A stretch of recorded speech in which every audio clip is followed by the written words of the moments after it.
තෙරුවන් සරණයි ආයිබෝවන්. දහම් පාසල් අවසාන විභාග පන්තිය.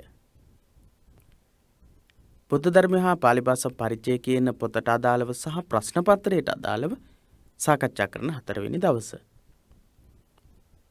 අපි යොදාගෙන තිබුණේ බුද්ධ චරිතය සහ බුද්ධ ධර්මය හා පාලි භාෂා පරිචය කියන පොත් දෙක සඳුදා දවසේ 8, 9 සහ 9, 10 කියන පැය දෙකේදී සාකච්ඡා කරන්නට ඒක අපි වෙනස් කළා. ඔබට විෂයන් දෙකකට අදාළ තොරතුරු සාකච්ඡාවන් සමග සම්බන්ධ වීමේ අපහසුාවක් තිබෙන බව අපිට වැටහුණා. ඒ නිසා අපි කල්පනා කළා සඳුදා දවසේ බුද්ධ චරිතය පොතත් අඟහරුවාදා දවසේ බුද්ධ ධර්මය හා පාලි භාෂා පරිචය පොතත් ඊට පස්සේ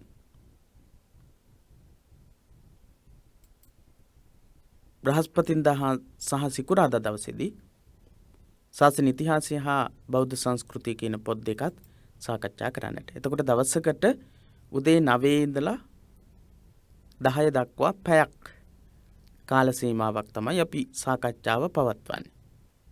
සඳුදා දවසේ, අඟහරුවාදා දවසේ, බදාදා බ්‍රහස්පතින්දා කියන මේ දවස්වල දහම් පාසල් අවසාන විභාගයට වැදගත් වෙන ගොඩක් කරුණු අපි මේ පැය 4 තුල සතියකට පැය 4ක් අපි කතා කරනවා. ඒ පාඩම් වලට ඔබට සම්බන්ධ වෙන්නට පුළුවන් මුහුණු පොතින් සහ YouTube හරහා මේ YouTube සහ Facebook හරහා මේවා පවත්වන්නට අදහස් කරලා තියෙන්නේ. YouTube නාලිකාවෙන් ඔබට මේවා භාගත කරගෙන වුණත් අධ්‍යයනය කරන්නට පුළුවන්. එහෙම නැත්නම් මුහුණු පොතේ අපේ පිරිවෙන දහම් පාසල කියන පිටුව තුලින් ඔබට මේවා භාගත කරගන්න ඩවුන්ලෝඩ් කරගෙන නරඹන්නට උනත් පුළුවන්කම තියෙනවා. ඩේටා පිළිබඳව ලොකු ගැටලුවක් ඔබ හැම දිනාටම තිබෙන බව අපි තා හොඳින් දන්නවා. ඒ නිසා ඒ සියලු අපහසුතා යම් දුරකට හෝ මගහරවා ගන්නට පුළුවන් විදිහට තමයි අපි මේ පාඩම් නිර්මාණය කරලා තියෙන්නේ. ඒ වගේම විශේෂයෙන්ම මතක් කරන්නට ඕන ඔබගෙන් කිසිදු මුදලක් මේ සඳහා අය කරන්නේ නැහැ.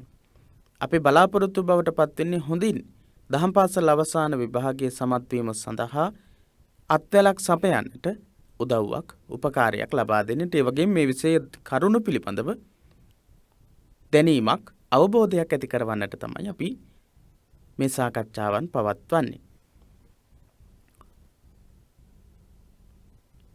එහෙමනම් අපි අද දවසේදී සාකච්ඡා කරමු මොනවද අද දවසේදී සාකච්ඡා කරන්නට තියෙන ප්‍රශ්න කියලා අවධානය යොමු කරමු.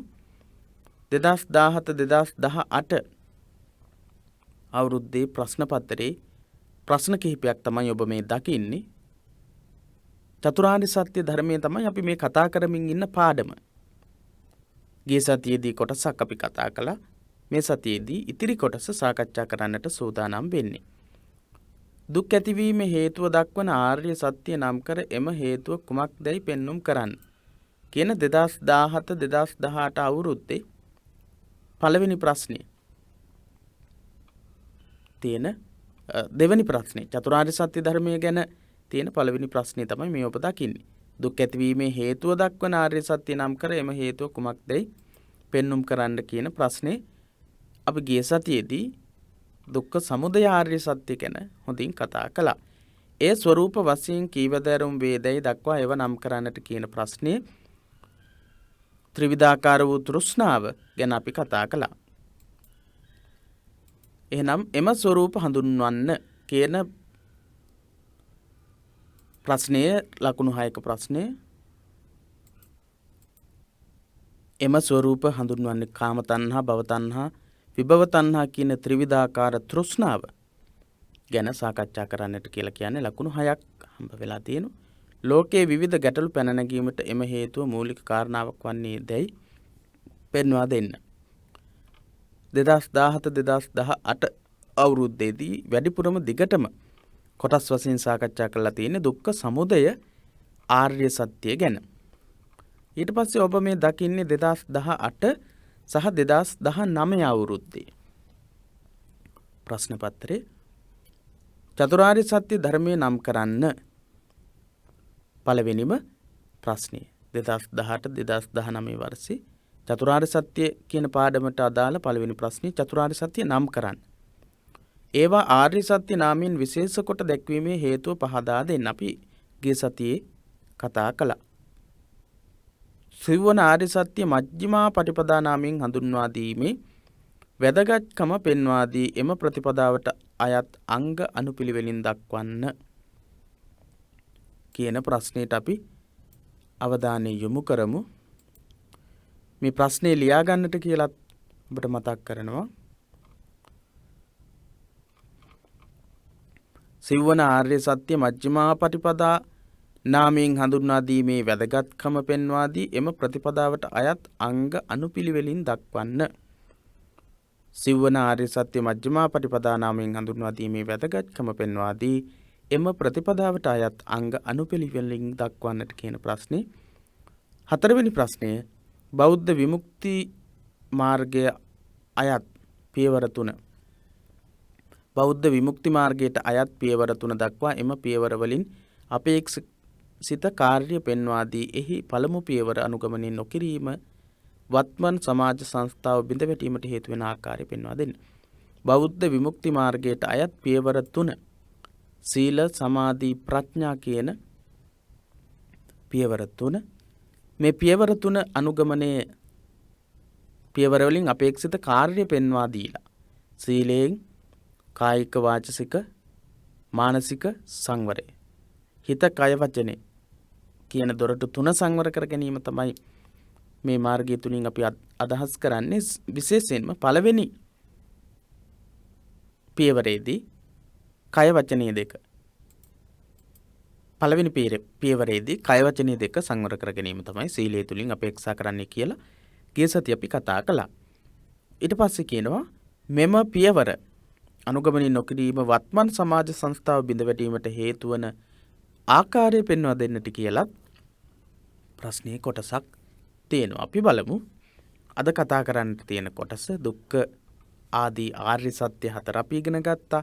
චතුරාර්ය සත්‍ය ඇයි චතුරාර්ය සත්‍ය විදිහට විශේෂ කරලා හඳුන්වන්නේ කියලා චතුරාර්ය සත්‍ය ධර්මයේ දේශනා වෙලා තියෙන්නේ මොන සූත්‍ර දේශනාවෙද කියලා අපි කතා කළා.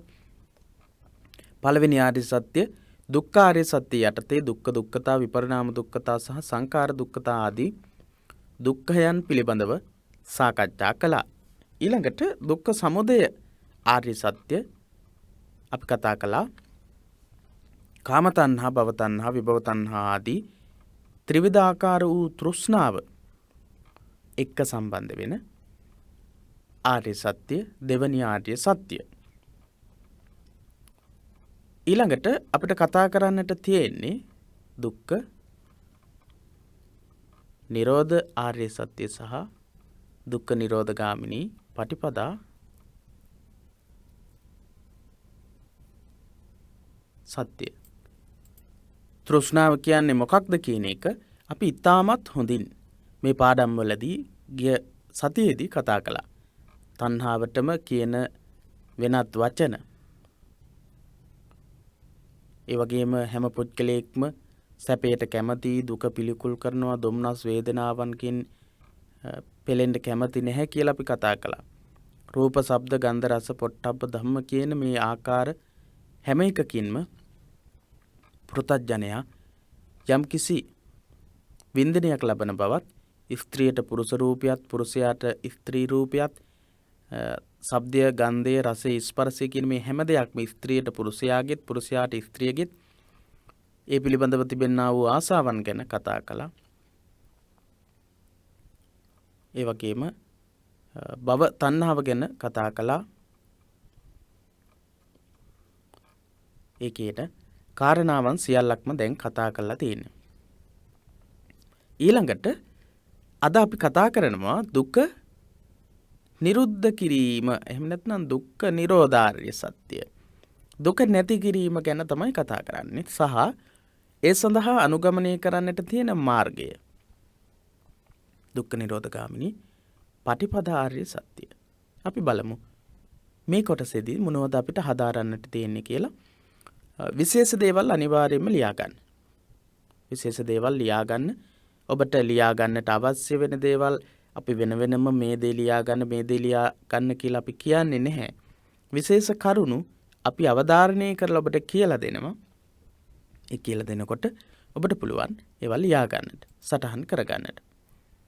එහෙම සටහන් කරගෙන පාඩම් කරලා අපි සූදානම් වෙනකොට දහම් පාසල් අවසාන විභාගයට වගේම ඔබ ඉන්න අනතුරුව දහම් පාසල් විභාගයේ ධර්මාචාර්ය දහම් විභාගය සඳහා සම්බන්ධ වෙනවා. එතකොටත් මේවා ගොඩක් වැදගත් වෙනවා. තේරවාදී බුද්ධ ධර්මයේ මූලික ඉගැන්වීම් කියන පොතේ දිග විස්තරයක් කතා කරනවා. ඒ වගේම ඒකටම සම්බන්ධයි මේ පාඩම. ඒ නිසා මේ පාඩම් ඉතාමත් හොඳින් අධ්‍යයනය කරන්නට කියලා ඔබට මතක් කරනවා. උවමනාවෙන් උනන්දුවෙන් සූදානම් වෙන්න. දුක්ඛ නිරෝධ ආර්ය සත්‍ය, දුක නැති කිරීම හේතුවක් නිසා ඇතිවන්නක් වෙතොත් ඒ එකී හේතුව නැති කිරීමෙන් පසු නැති වී යා යුතුය. අපි පළවෙනි පාඩමේදී කතා කළා. අස්මින් සති ඉදං හෝති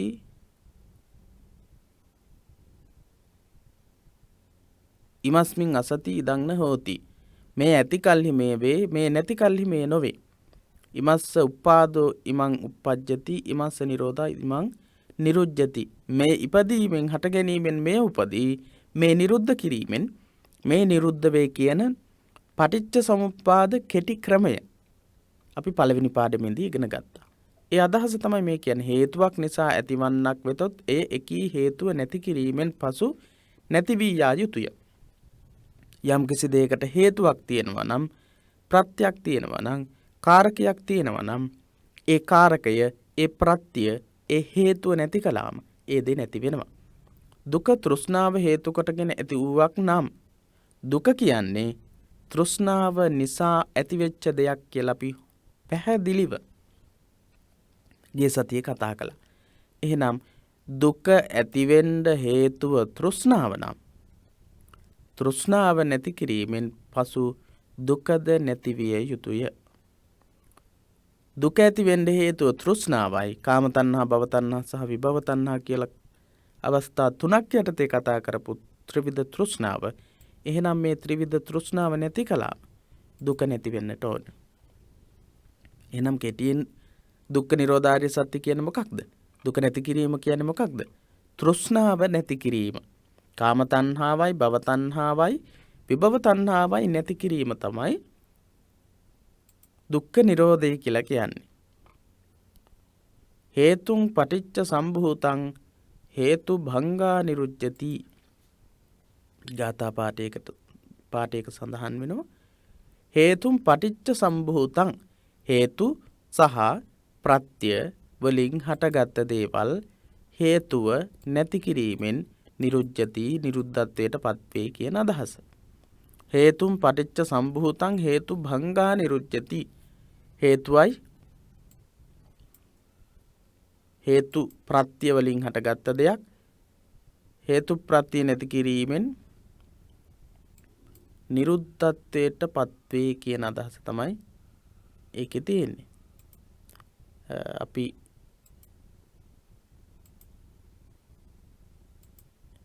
හේතුම් පටිච්ච සම්භූතං හේතු භංගා නිරුච්ඡති.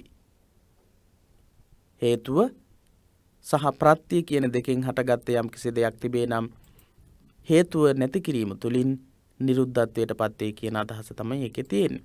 එහෙනම් මේක තෘෂ්ණාවට සම්බන්ධ කළොත් හේතුන් පටිච්ච, හේතුවෙන් තෘෂ්ණාව නැමැති හේතුවෙන් හටගත්ත මොකද්ද හටගෙන තියෙන්නේ? දුක. එහෙනම් මෙතනදී හේතුව නැති කරනවා. මොකද්ද හේතුව? තෘෂ්ණාව. හේතුන් භංගා, හේතුව නැති කරනවා. එතකොට නිරුද්ධ වෙනවා මොකක්ද? දුක. හේතුවෙන්, හේතුවක් නිසා තෘෂ්ණාව නැමැති හේතුව නිසා හටගත් දුක හේතුව නැති කිරීම තුළින් නිරුද්ධත්වයට පත් වෙනවා කියන අදහස. යනුවෙන් සේලා භික්ෂුණියට වදාළේ එම ධර්මයයි. සේලා භික්ෂුණියට බුදුරජාණන් වහන්සේ දේශනා කළා තියෙනවා හේතුම් පටිච්ච සම්භූතං හේතු භංගා නිරුච්ඡති කියන විශේෂ ඉගැන්වීම සේලා භික්ෂුණීට තමයි දේශනා කළා තියෙන්නේ. දුක ඇති කරන තෘෂ්ණාව බිඳකුදු ඉතිරි නොකොට අශේෂ විරාග නිරෝධෝ චාගෝ පටිනිස්සග්ගෝ මුත්‍ති අනාලයෝ. අශේෂ විරාග නිරෝධෝ චාගෝ පටිනිස්සග්ගෝ මුත්‍ති අනාලයෝ කියන වචන වලින් තමයි දක්වලා තියෙන්නේ. අශේෂ විරාග නිරෝධෝ අශේෂ ඉතිරි නොකොට රාගය දුරු කරලා නිරුද්ධ කරලා චාගෝ ත්‍යාගය හුරු කරලා ඔය විදිහේ වචන වලින් අශේෂ විරාග නිරෝධෝ චාගෝ පටිනිස්සග්ගෝ මුත්‍ති අනාලයෝ. මිදීම ආලේ නොකිරීම තමයි දුක්ඛ නිරෝධ ආර්ය සත්‍ය කියලා කියන්නේ. තෘෂ්ණාවෙන් මොකද වෙන්නේ? නන්දි රාග සහගතා తත්‍ර తත්‍රාభిනන්දිනී සෙය්‍යති ඉදං කාම තණ්හා භව තණ්හා විභව තණ්හා.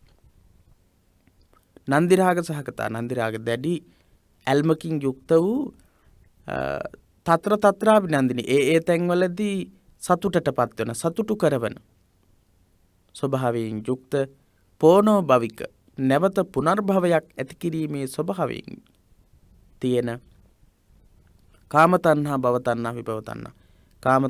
කාමයන් පිළිබඳව ආසාව, භවයන් පිළිබඳව ආසාව, මරණින් පස්සේ ජීවිතයක් නැහැ කියන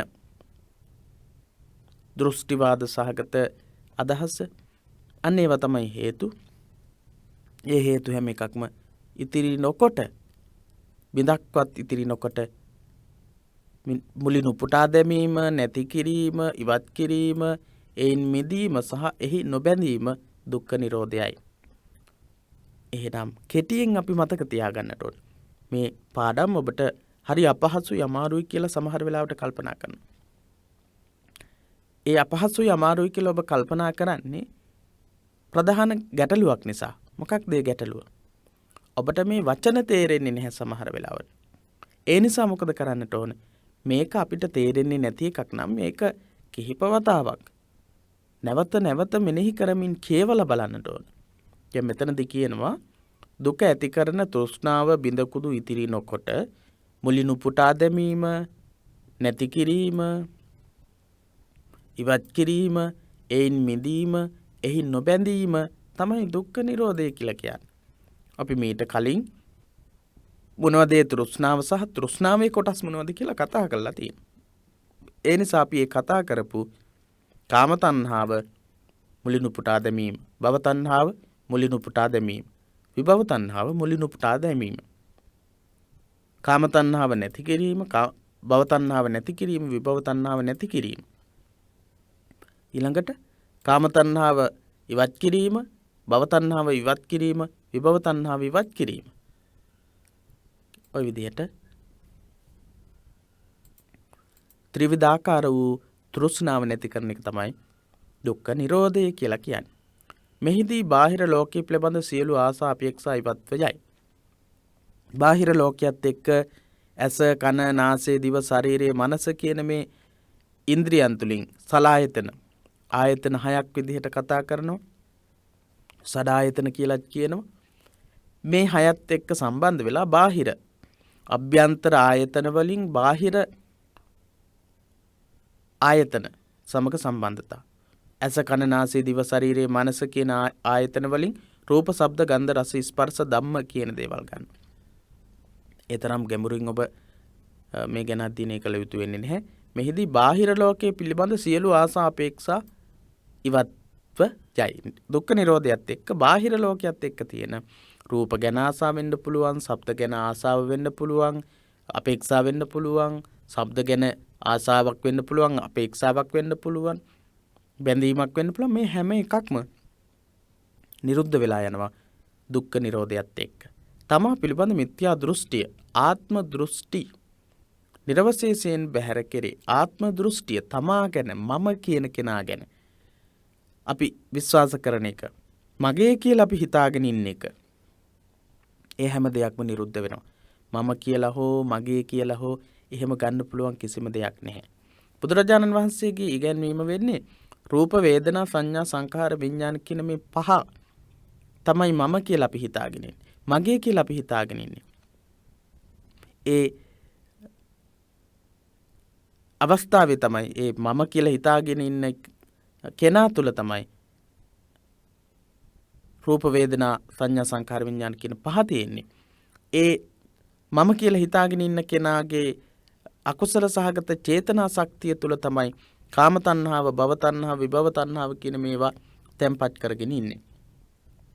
එහෙනම් ආත්ම දෘෂ්ටි කියලා කියන්නේ මම මගේ කියන අදහස, මම මගේ කියන අදහස සම්පූර්ණම නැති වෙනවා දුක්ඛ නිරෝධයත් එක්ක.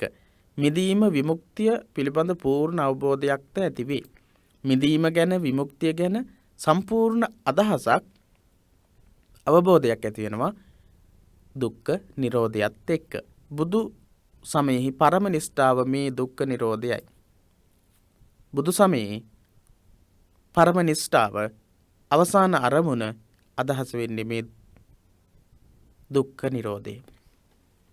කාම තණ්හාවයි, භව තණ්හාවයි, විභව තණ්හාවයි කියන ත්‍රිවිධ තෘෂ්ණාව දුරු කරලා ලබන නිරෝධය, ලබන සැනසීම, ලබන මිදීම තමයි බුදුදහමේ අවසාන අදහස, පරමාර්ථය බවට පත් වෙන්නේ.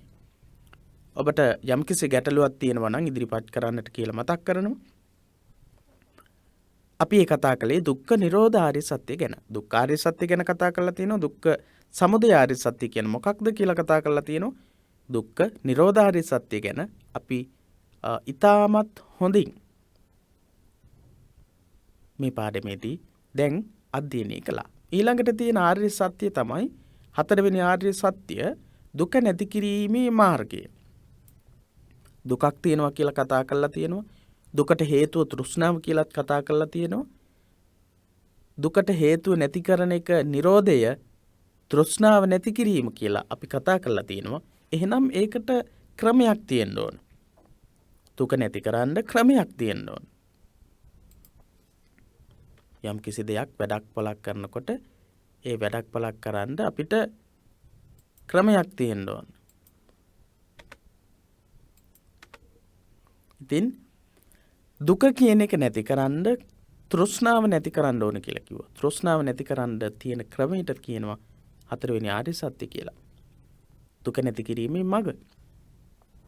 දුක්ඛ නිරෝධ ගාමිනී පටිපදා ආර්ය සත්‍ය. දුක නැති කිරීම බුදු දහමෙහි ඉගැන්වෙන පරම සුඛය හෙවත් නිර්වාණය වශයෙන් සැලකෙන කල්හි ඒ සඳහා අනුගමනය කළ යුතු ක්‍රියාමාර්ගයක්, ප්‍රතිපදාවක් තිබිය යුත්තේය. බුදු දහමේ පරම නිෂ්ඨාව, පරම සුවය වෙන්නේ නිර්වාණය බව අපි කතා කළා දුක්ඛ නිරෝධය කියලා. දුක නිදහස් වීම, නිරුද්ධ කිරීම, බැඳීම් වලින්, කෙලෙස් වලින් දුරු වීම කියන අදහස තමයි දුක්ඛ නිරෝධ කියලා කියන්නේ. ඒ දුක්ඛ නිරෝධය කියන්නේ සැබවින්ම නිර්වාණයට. ඒ නිර්වාණය ලබා ගැනීම සඳහා අනුගමනය කළ යුතු ප්‍රතිපදාවක්, මාර්ගයක්, ක්‍රමයක් තියෙන්නට ඕනේ. එය මධ්‍යම ප්‍රතිපදාව නමින් හැඳින්වේ. මධ්‍යම ප්‍රතිපදාව කියලා තමයි හඳුන්වන්නේ. මධ්‍යම ප්‍රතිපදාව කියලා. අපි බලමු පහුගිය අවුරුදු වල කොහොමද මේ ගැන ප්‍රශ්න යොමු වෙලා තියෙන්නේ කියලා. සිව්වන ආර්ය සත්‍ය මජ්ක්‍ධිමා පටිපදා නාමයෙන් හඳුන්වා දීමේ වැදගත්කම පෙන්වා දී එම ප්‍රතිපදාවට අයත් අංග අනුපිළිවෙලින් දක්වන්න කියන 2018-2019 අවුරුද්දේ ප්‍රශ්න පත්‍රය. සිව්වන ආර්ය සත්‍ය මජ්ක්‍ධිමා පටිපදා නාමයෙන් හඳුන්වා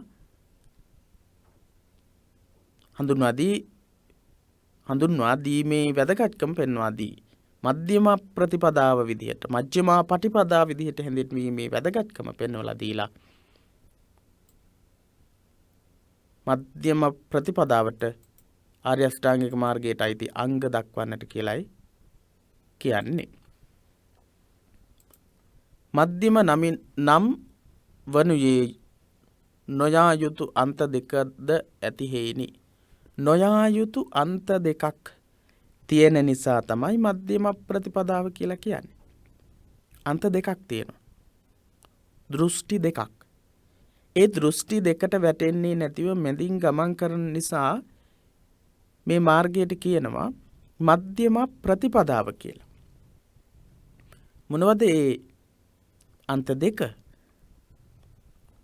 ඉන් පළමුවැනි අන්තය ලෙසින් දැක්වෙන්නේ කම් සැපතෙහි ඇලී ගැලී සිටීම හෙවත් කාමසුකල්ලිකානුයෝගයයි.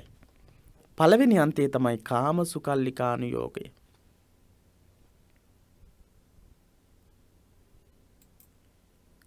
පබ්බජිතේන නසේවිතබ්බා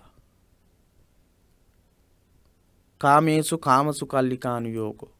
බුදුරජාණන් වහන්සේ ධම්මචක්කප්පවත්තන සූත්‍රයේදී දේශනා කරනවා කාමයන් පිළිබඳව කම්සපතෙහි ඇලී ගැලී සිටීම පැවිදි අය විසින් අත්හල යුතු අන්තයක් කියලා.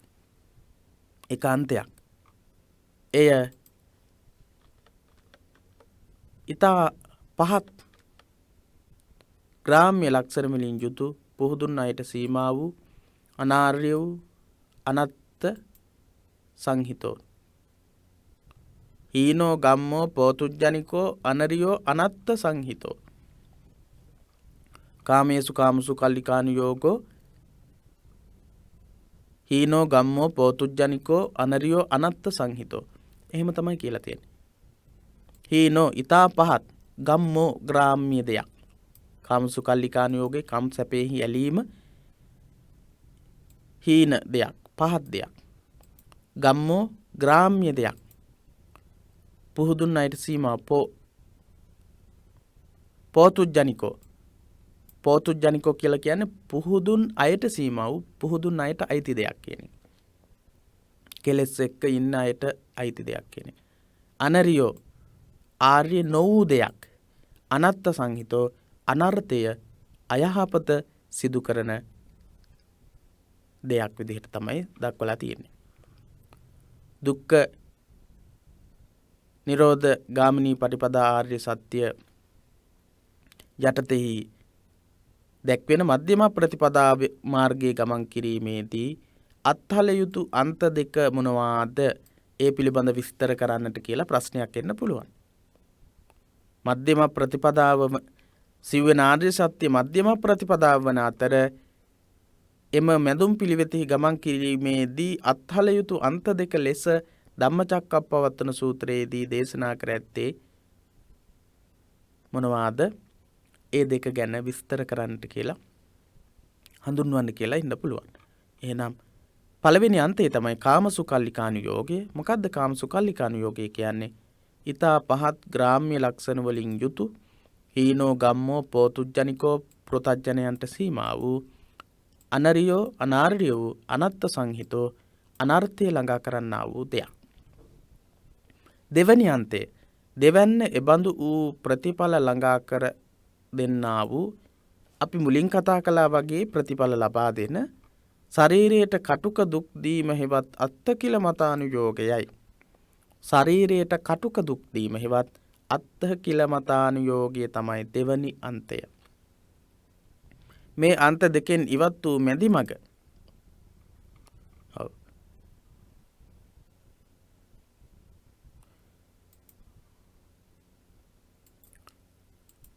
කාමසුකල්ලිකානුයෝගය තමයි බුදුරජාණන් වහන්සේ වචන ගොඩකින් හඳුන්වලා තියෙන්නේ. හීනෝ ගම්මෝ පෝතුජ්ජනිකෝ අනරියෝ අනත්ත සංහිතෝ කියන වචන වලින් අනරියෝ අනත්ත සංහිතෝ කියලා තමයි අත්තකිලමතානුයෝගය දක්වලා තියෙන්නේ. අත්තකිලමතානුයෝගය දක්වලා තියෙන්නේ.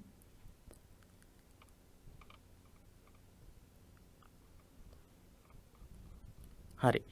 මෙන්න මේ කියන කාමසුකල්ලිකානුයෝගයයි අත්තකිලමතානුයෝගයයි කියන දෙකෙන්ම බැහැර වෙලා මැදි මාර්ගයක ගමන් කරන නිසා ආර්ය අෂ්ටාංගික මාර්ගය මධ්‍යම ප්‍රතිපදාව කියලා කියනවා. ආර්ය අෂ්ටාංගික මාර්ගය කියලා කියන්නේ උතුම් වූ අංග 8කින් යුක්ත මාර්ගය නිසා ආර්ය අෂ්ටාංගික මාර්ගය කියන වචනේ යෙදෙනවා. ඊට අමතරව කාමසුකල්ලිකානුයෝගයෙන් සහ අත්තකිලමතානුයෝගය කියන දෙකෙන්ම බැහැර වෙලා මැදිමාවතක් ඔස්සේ ගමන් කරන නිසා මේ ප්‍රතිපදාව ක්‍රමය මධ්‍යම ප්‍රතිපදාව කියලා කියනවා. අපි දැක්කා ප්‍රශ්නේ කොහොමද තිබුණේ කියලා. නැවත වතාවක් බලමු.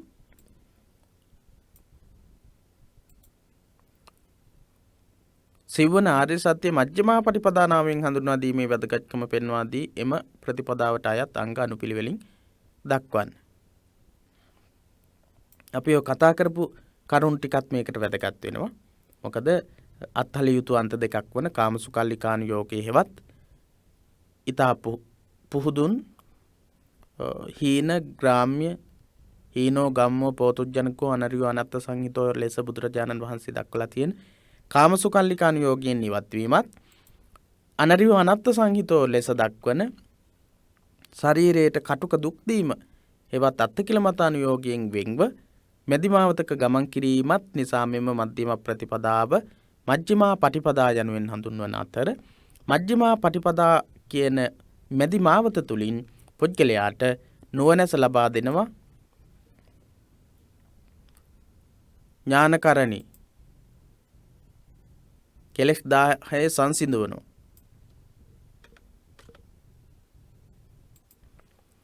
චක්කුකරණී ඥානකරණී උපසමාය සම්බෝධාය නිබ්බානාය අන්නේ විදිහට තමයි දක්වලා තියෙන්නේ. නුවණැස ලබා දෙනවා, දෙනෙත් පාදවනවා, මෝහය දුරු කරනවා කියන අදහස. කෙලෙස් 10 සංසිඳවනවා, විශිෂ්ට ඥානයේ පිණිස පවතිනවා, සම්බෝධාය සම්පූර්ණ අවබෝධයේ පිණිස පවතිනවා, නිවන් පිණිස නිබ්බානාය සංවත්තති නිර්වාණයේ පිණිස පවතිනවා කියන අදහස. නුවණැස ලබා දෙනවා මධ්‍යම ප්‍රතිපදාව තුළින් පුද්ගලයාට නුවණැස ලබා දෙනවා, කෙලෙස් 10 සංසිඳවනවා, විශිෂ්ට ඥානයේ පිණිස පවතිනවා, පූර්ණ අවබෝධයේ පිණිස පවතිනවා, නිවන් පිණිස පවතිනා වූ පටිපදාවක් තමයි මධ්‍යම ප්‍රතිපදාව කියලා කියන්නේ. එහෙනම් මධ්‍යම ප්‍රතිපදාව කියන්නේ මොකක් නිසාද කියලා අපිට දැන් කියන්නට පුළුවන්කම තියෙනවා. මධ්‍යම ප්‍රතිපදාව විදිහට හඳුන්වන්නේ අන්ත දෙකින් තොරව නුවණැස ලබා දෙන කෙලෙස් 10 සංසිඳුන විශිෂ්ට ඥානයේ පිණිස පවතින, පූර්ණ අවබෝධයේ පිණිස, නිවන පිණිස පවතින මඳුම් පිළිවෙත තුල ගමන් කිරීමට හැකියාව ලැබෙන නිසා කියලා අපිට පිළිතුරු ලබා දෙන්නට පුළුවන්. ඒ මාර්ගාංග 8කින් යුතුව මෙසේ දැක්වේ. මාර්ගාංග 8කින් යුක්තව මෙන්න මෙහිම අපිට දක්වන්නට පුළුවන් ආර්ය අෂ්ටාංගික මාර්ගය. සම්මා දිට්ඨි යහපත් දැකීම, සම්මා සංකප්ප යහපත් කල්පනාව, යහපත් සංකල්පනාව. නෙක්ඛම්ම සංකල්පනා, අව්‍යාපාද සංකප්ප, අවිහිංසා සංකප්ප කියලා මේක සංකල්පනා 3ක් යටතේ සාකච්ඡා කරලා තිනවා. අපි දැනට ඉගෙන ගන්නේ සම්මා දිට්ඨි, සම්මා සංකප්ප, සම්මා වාචා විදිහට මේ මාර්ගාංග විතරයි. ධර්මාචාර්ය විභාගයේදී මේ සම්මා සංකප්ප, සම්මා දිට්ඨි කියන දේවල් ගැන දීර්ඝව අපි සාකච්ඡා කරනවා, ඉගෙන ගන්නවා. එහෙනම් අපි බලමු සම්මා දිට්ඨි කියන්නේ යහපත් විදිහට දකින එක, සම්මා සංකප්ප කියන්නේ යහපත් කල්පනාව, සම්මා වාචා කියන්නේ යහපත් වචනය, සම්මා කම්මන්ත කියලා කියන්නේ යහපත් කටයුතු වල යෙදීම, සම්මා ආජීව කියලා කියන්නේ යහපත් විදිහට දිවි පවත්වාගෙන යෑම, සම්මා වායාම කියලා කියන්නේ යහපත් උත්සාහය, යහපත් විදිහට උත්සාහ කිරීම.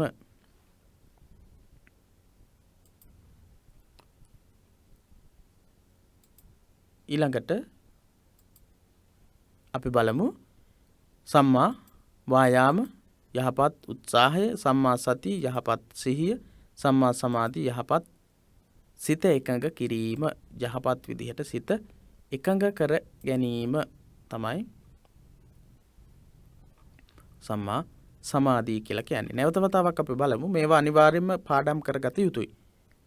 ලියාගෙන සම්මා දිට්ඨි යහපත් දැකීම, සම්මා සංකප්ප යහපත් කල්පනාව, සම්මා වාචා යහපත් වචනේ, සම්මා කම්මන්ත යහපත් කටයුතු, සම්මා ආජීව යහපත් දිවි පැවැත්ම, සම්මා වායාම යහපත් උත්සාහය, සම්මා සති යහපත් සිහිය, සම්මා සමාධි යහපත් සිත එකඟ කිරීම. මේවා ගැන විස්තරව වශයෙන් අපිට කියන්නට උනොත් කියන්නට අපිට දැනුම අවබෝධය තියෙන්නට ඕනේ. ඊට අමතරව කරුණු වශයෙන් අනිවාර්යයෙන්ම මතක තිබිය යුතුයි. අපි බලපු ප්‍රශ්නේ දෙවෙනි කොටස විදිහට තියෙන්නේ මේවා නම් වශයෙන් දක්වන්නට කියලා. මේ අංග 8 සම්මා යන උපපදයකින් විශේෂා දැක්වෙනුයේ බුදු දහමෙහි එන කුසල් මඟ අනුගමනයෙන්ම ඉදිරියට යා යුතු හේිනි. මේ හැම එකක්ම සම්පූර්ණ වෙන්නේ කුසල් එහෙම නැත්නම් යහපත් විදිහට මේවා කරනකොට.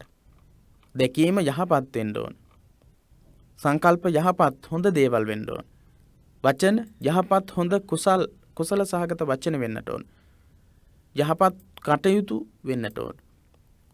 ජීවත් වෙන විදිහ යහපත් වෙන්නට ඕන. වැරදි සහගත විදිහකින් ජීවත් වෙනවා නම් ඒක සම්මා වෙන්නේ නැහැ, මිච්ඡා ආජීව වෙනවා. මේ හැම එකක්ම වැරදි නම් ඒවා මිච්ඡා දිට්ඨි, මිච්ඡා සංකප්ප, මිච්ඡා වාචා, මිච්ඡා කම්මන්ත, මිච්ඡා ආජීව, මිච්ඡා වායාම, මිච්ඡා සති, මිච්ඡා සමාධි. ওই විදිහට මිත්‍යා වැරදි සහගත පැත්ත කතා කරනවා. මෙතනදී සම්මා කියලා පාවිච්චි කරලා තියෙන්නේ කුසල පක්ෂයට බර නිවැරදි වූ කියන අදහසින් තමයි සම්මා කියන වචනේ පාවිච්චි කරලා තියෙන්නේ. බාහිර ශාසනයන්ගෙන් වෙන්කොට දැක්වීම එහි අරමුණ වේ. බාහිර ශාසනයන්ගෙන් වෙන් කරලා හඳුනා ගන්න. මිච්ඡා සමාධි. අපි බලමු නැවත වතාවක්. සම්මා දිට්ඨි කියන එක මිච්ඡා දිට්ඨි වෙනවා අනිකුත් ශාසනයන්, අනිකුත් සමයවාද. විශේෂයෙන් මෙන්න මේ කොටස. මිච්ඡා වායාම, තාපසචර්යා වගේ දේවල්, උදක පාරිශුද්ධිය, ජලයේ ස්නානය කරලා පිරිසිදු වෙන්න පුළුවන් වගේ, ඒ වගේ ව්‍රත සමාදාන, කාමසුකල්ලිකානු යෝගය, පස්වග මහණුන් කියලා දුන්නු ක්‍රමයේ බෝධිසත්වයන් වහන්සේට. මේවා හැම එකක්ම වැරදි සහගත දේවල්. වැරදි විදිහට තමයි උත්සාහ කරලා තියෙන්නේ. සම්මා වායාම කියලා කියන්නේ යහපත් විදිහට උත්සාහ කරන එක. කුසල් සම්පූර්ණ කරගන්න උත්සාහ කරන එක. සම්මා සති කියලා කියන්නේ වැරදි විදිහට සිහිය පිහිටුවා ගන්නට කටයුතු කරන එක. එහෙනම් සම්මා කියන වචනය පාවිච්චි කරනවා බාහිර ශාසනයන්ගෙන් වෙන් කරලා බුදුදහමේ ආර්ය අෂ්ටාංගික මාර්ගය හඳුනා ගැනීම සඳහා. ආර්ය අෂ්ටාංගික මාර්ගයේ නමින් හැඳින්වෙන මේ ප්‍රතිපදාව බුදුරජාණන් වහන්සේ විසින් ප්‍රථමයෙන් දේශනා කරන ලද්දේ කොණ්ඩඤ්ඤ භික්ෂුව ඇතුළු 5 නමටය. කොණ්ඩඤ්ඤ වප්ප බද්ධිය මහානාම අස්සජි කියන 5 වග මහණුන් උදෙසා තමයි බුදුරජාණන් වහන්සේ මේ ආර්ය අෂ්ටාංගික මාර්ගයේ පළවෙනියටම දේශනා කළේ. බුදුරජාණන් වහන්සේ පළමු කොටම ආර්ය අෂ්ටාංගික මාර්ගයේ දේශනා කළේ කාටද? ඒ අයගෙන් දෙදෙනෙක් නම් කරන්න. එහෙම නැත්නම් දේශනා කළේ කාටද? ඒ අයගේ නම් දක්වන්නට කියලා අහන්නට පුළුවන්. එහෙම නැත්නම් බුදුරජාණන් වහන්සේ ප්‍රථමයෙන් ආර්ය අෂ්ටාංගික මාර්ගයේ දේශනා කළේ කාටද? ඒ කුමන සූත්‍ර දේශනාවෙන්ද කියලා අහන්නත් පුළුවන්. ධම්මචක්කප්පවත්තන සූත්‍රයෙන් ආර්ය අෂ්ටාංගික මාර්ගයේ පළවෙනියටම දේශනා කළේ 5 වග මහණුන්ට, කොණ්ඩඤ්ඤ භික්ෂුව ඇතුළු 5 දෙනාට කියලා පිළිතුරු දෙන්නට පුළුවන්. ආර්ය ධර්ම මාර්ගයේ වෙතට ඔවුන් නමාගත හැකි වූයේ එතෙක් ඔවුන්ගේ මනස තුළ ක්‍රියාත්මක වූ වැරදි විශ්වාස හා දෘෂ්ටීන් ඉවත් කිරීමෙන් පසුවය. 5 වග මහණුන් කල්පනා කළේ කාමසුකල්ලිකා අත්තකිල මතානුයෝගයෙන්. අත්තකිල මතානුයෝගයෙන් ශරීරයට දැඩි විදිහට දුක් දීම තුලින් විමුක්තිය ලබන්නට පුළුවන් කියලා. අපි මුලින් කතා කළා ශරීරයට දැඩි විදිහට දුක් ලබා දීලා විමුක්තිය ලබා ගන්න පුළුවන් කියලා තමයි 5 වග මහණුන් බෝධිසත්වයන් වහන්සේ කාලේ සිද්ධාර්ථ තාපසතුමාටත් කියලා දුන්නේ. මිච්ඡා දිට්ඨියෙන් වෙන්වීම හැවත් සම්මා දිට්ඨිය පළමු පියවර වශයෙන් අත්‍යවශ්‍ය බව ඒන් අවධාරණය කෙරේ. පළවෙනියටම ආර්ය අෂ්ටාංගික මාර්ගයේ දැක්වෙන්නේ සම්මා දිට්ඨි කියන එක. මේ සම්මා දිට්ඨි කියන එක යහපත් වූ දැකීම අනිත් හැම අංගයකටම සම්බන්ධයි. යහපත් වූ දැකීමෙන් යුක්ත සම්මා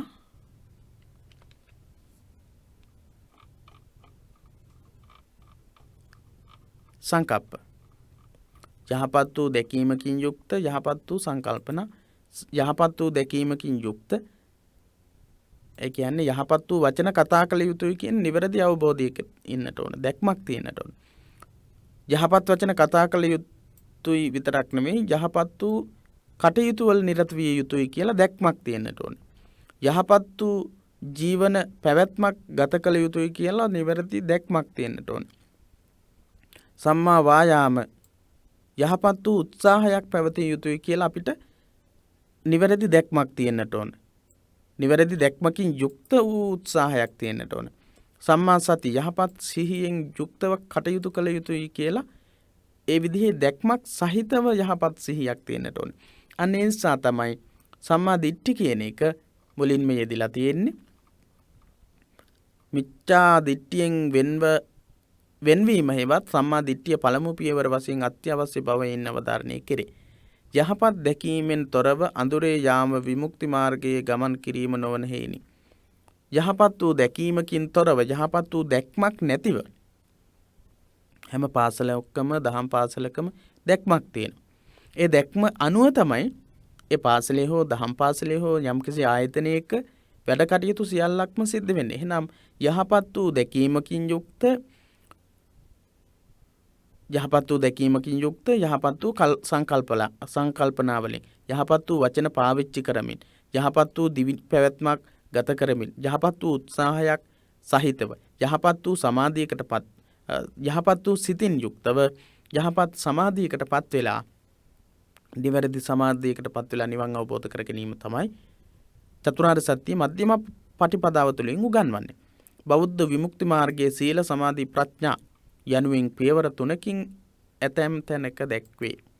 සමහර තැනක දැක්වෙනවා සීල සමාධි ප්‍රඥා කියන තුනට අනුව බෙදලා තියෙනවා. අපි මම කියලා දෙන්නම් මේ අංග 8 කොහොමද සීල සමාධි ප්‍රඥා කියන අංග වලට බෙදෙන්නේ කියලා බලන්න. පළවෙනියටම තියෙන අංග දෙක සම්මා දිට්ඨි සහ සම්මා සංකප්ප. මෙන්න මේ දෙක වැටෙන්නේ ප්‍රඥා කියන කොටසට. සීල සමාධි ප්‍රඥා කියන ත්‍රිශික්ෂාවට අනුව ආර්ය අෂ්ටාංගික මාර්ගයේ බෙදනකොට සම්මා දිට්ඨි සහ සම්මා සංකප්ප කියන දෙක ප්‍රඥාවට තමයි අයිති වෙන්නේ. සම්මා වාචා සම්මා කම්මන්ත සම්මා ආජීව කියන කය සම්බන්ධ වෙලා සිදුවෙන දේවල්. වචනේ සම්බන්ධ වෙලා සිද්ධ වෙන දේවල් වලට කියන්නේ සීල කියලා. කාය වාචානං සමෝදානං සීලං කියලානේ කිව්වේ. එහෙනම් සම්මා වාචා කියලා කියන්නේ යහපත් වචන. හිස් වචන, රළු වචන, පරුස වචන, බොරු මේවා නොකියන එකට තමයි සම්මා වාචා කියලා කියන්නේ. එහෙනම් ඒක අයිති වෙන්නේ සීලයට. සම්මා කම්මන්ත යහපත් කටයුතු සිදු කිරීම. අදත්තා දානයෙන් තොර වෙලා යහපත් වූ කටයුතු වල යෙදීම සම්මා කම්මන්ත කියලා කියන්නට පුළුවන්. සම්මා ආජීව කියලා කියන්නේ යහපත් විදිහට ජීවන පැවැත්මක් පවත්වාගෙන යෑම. ජීවිතයේ යහපත් විදිහට නොකළ යුතු වෙළඳාම් වලින් තොරව ඊට පස්සේ නොකළ යුතු ක්‍රියාවන්ගෙන් තොරව රැකී ආරක්ෂා වලින් තොරව කටයුතු කිරීම තමයි සම්මා ආජීව කියලා කියන්නේ. එහෙනම් මේ තුන තමයි සීල කියන කොටසට වැටෙන්නේ. ඊළඟට සම්මා වායාම සම්මා සති සම්මා සමාධි කියන මේ තුන සමාධි කියන කොටසට වැටෙනවා. සම්මා දිට්ඨි සම්මා සංකප්ප ප්‍රඥා කියන කොටසට ත්‍රිශික්ෂාවේ ප්‍රඥාවට සම්මා වාචා සම්මා කම්මන්ත සම්මා ආජීව කියන තුන සීල කොටසට සම්මා වායාම සම්මා සති සම්මා සමාධි කියන තුන සමාධි කියන කොටසට තමයි වැටෙන්නේ. එහෙනම් ත්‍රිශික්ෂාවට අනුව ආර්ය අෂ්ටාංගික මාර්ගයේ බෙදෙන විදිහත් අපි ඉගෙන ගත්තා. ත්‍රිශික්ෂාවත් ඉගෙන ගත්තා. වෙනත් තැනකදී සද්ධා විරිය සති සමාධි ප්‍රඥා යයි පංච විදය මේ ආර්ය අෂ්ටාංගික මාර්ගයේ පියවර 3කින් ඇතැම් තැනක දැක්වේ බෞද්ධ විමුක්ති මාර්ගය. බෞද්ධ විමුක්ති මාර්ගය සීල සමාධි ප්‍රඥා කියලා එක වෙලාවක දේශනා කරලා තියෙනවා. සමහර තැනක තියෙනවා ශ්‍රද්ධාව උපදවාගෙන වීර්යය කරලා සිහිය පිහිටුවාගෙන සමාධිය ඇති කරගෙන ප්‍රඥාවෙන් අවසන් වෙන අවස්ථාවක් ගැන. ඉන්ද්‍රිය ධර්ම විදිහට සහ බල ධර්ම විදිහට සත්‍තිස් බෝධිපාක්ෂික ධර්ම වලදී මේවා උගන්වලා තියෙනවා. ඉන්ද්‍රිය ධර්ම 5 විදිහටත් බල ධර්ම 5 විදිහටත් උගන්වන්නේ සද්ධා විරිය සති සමාධි ප්‍රඥා. මේ එක අවස්ථාවක් බෞද්ධ විමුක්ති මාර්ගය. ආර්ය අෂ්ටාංගික මාර්ගයේ විදිහට දක්වනවා සීල සමාධි ප්‍රඥා කියලා ත්‍රිශික්ෂාව විදිහට දක්වනවා. විමුක්ති මාර්ගය සද්ධා විරිය සති සමාධි ප්‍රඥා කියන විදිහටත් දක්වලා තියෙනවා. ඉහත සඳහන් සම්මා දිට්ඨිය ආදී අංග සම්මා ඥාන සම්මා විමුක්ති යන අංග දෙකක් හා එක්කොට දසවිධ දැක්වීමක්ද වේ. උඩින් අපි කතා කරපු ආර්ය අෂ්ටාංගික මාර්ගයේ අංගවලටම මෙන්න මේ දෙකත් එකතු වෙලා තියෙනවා. සම්මා ඥාන සම්මා විමුක්ති කියලා. එතකොට ආර්ය අෂ්ටාංගික මාර්ගයේ විමුක්ති මාර්ගයේ තියෙන අවස්ථාවන් ආර්ය අෂ්ටාංගික මාර්ගයේ විදිහට එක අවස්ථාවක් උගන්වනවා. ත්‍රිශික්ෂා විදිහට තව එකක්. පංච ඉන්ද්‍රිය ධර්ම සහ පංච බල ධර්ම විදිහට තව විමුක්ති මාර්ගයේ ක්‍රමයක් හඳුන්වනවා උගන්වනවා. තව අවස්ථාවක් තියෙනවා ආර්ය අෂ්ටාංගික මාර්ගයේ තියෙන අංග 8ත් ඒ 8ට සම්මා ඥාන සම්මා විමුක්ති කියන දෙකත් එකතු වෙලා දසවිධ අංගයන්ගෙන් සමන්විත විමුක්ති මාර්ගයක් ගැනත් උගන්වලා තියෙනවා. ශ්‍රාවකයාගේ චරිත අධිමුක්තියින් අනුව මාර්ග අංගයන්හි අඩුවැඩිකම් හා වෙනස්කම් ඇතිවීම ස්වභාවිකය. ශ්‍රාවකයාගේ චරිත අධිමුක්තියින් චරිතවලින් අවබෝධ කරගැනීමේ හැකියාව තියෙන ප්‍රමාණය අනුව නිවන් මාර්ගයේ අඩුවැඩිකම් සිද්ධ වෙනවා. ශ්‍රාවකයාගේ චරිතය තුළ අධිමුක්තිය අවබෝධය ඇති කරගන්න පුළුවන් ශක්තිය වෙනස්. එක එක්කෙනාට වෙනස්. ඒ එක එක්කෙනාගේ වෙනස අනුව තමයි නිවන් මාර්ගයේ වෙනස් වෙන්නේ. හැබැයි එකම වූ නිවනක් තමයි සාක්ෂාත් කර ගැනීම සඳහා ක්‍රියා කරන්නේ. එවන් විශේෂතාවලින් තොරව සාමාන්‍ය ප්‍රත්‍යඥ සමාජයේ පිළිබඳව සලකා බැලීමේදී ප්‍රථමයෙන් සීලය මගින් කායික වාචික සමාචාරයන් සකස් කරගත යුතුය. නිවන් මාර්ගයට අමතරව පළවෙනියටම සීලය තුලින් මොකද වෙන්නේ? කාය වාචානං සමෝදානං සීලං. කය සහ වචනයෙන් කයෙන් වෙන වැරදි වලින් දුරු වීම, සොරකම් කිරීම, කාමයේ වරදවා හැසිරීම කියන මේවා, ප්‍රාණඝාතය, සොරකම් කිරීම, කාමයේ වරදවා හැසිරීම කියන වැරදි තුනෙන් වෙන එක, කයෙන් සිද්ධ වෙන වැරදි තුනෙන් දුරු වෙන්නට ඕන. ඊළඟට වචනයෙන් කේලම් කීම, බොරු කීම, කේලම් කීම, හිස් වචන කීම, පරුෂ වචන කීම කියන වචනයෙන් වෙන වැරදි හතරෙන් දුරු වීම තමයි සීලය කියලා කියන්නේ. දෙවැනිව මානසික සංවරය ඇති කරගත යුත්තේ. දෙවැනියට කියවෙන්නේ මානසික සංවරය ඇති කරගත යුතුයි කියලා සම්මා සමාධිය තුලින්. ඊළඟට ඉරියව් පැවැත්වීම හා ආස්වාස ප්‍රාස්වාස ආදී කොට ඇති සියලු ක්‍රියාවලිය මනස සිහියකින් යුතුව සකස් කොටගෙන චිත්ත ඒකාග්‍රතාවයේ තුලින් ධානා සමාපatti ප්‍රතිලාභයේ එම පියවර එහි අනුසස් වශයෙන් දැක්විය හැකිය. චිත්ත ඒකාග්‍රතාවයේ සිතේ එකඟ බව ඇති කරගන්න එක තමයි දෙවනි පියවරෙන් සම්මා සමාධි කියන අවස්ථාවෙන් අදහස් කරන්නේ. අවසාන පියවර ප්‍රඥාවයි. මෙහිදී සත්ව පුද්ගල ප්‍රඥප්තියෙන් තොර වූ විවහාරික ලෝකයේ ඉක්මවා පවත්නා දැනීම හෙවත් මෙතනදී කියන කාරණාවට අවධානය යොමු කරන්න. සත්ව පුද්ගල විදිහට අපි ගන්න, මම මගේ විදිහට ගන්න.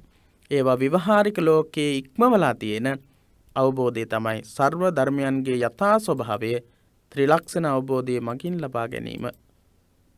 ත්‍රිලක්ෂණ අවබෝධය තුලින් සත්වයෝ කියලා අපි හිතන, පුද්ගලයෝ කියලා හිතන ලෝකයත් සත්වයත් මේ හැම එකකම පවතින්නේ අනිත්‍ය දුක්ඛ අනාත්ම කියන ලක්ෂණ තුනයි.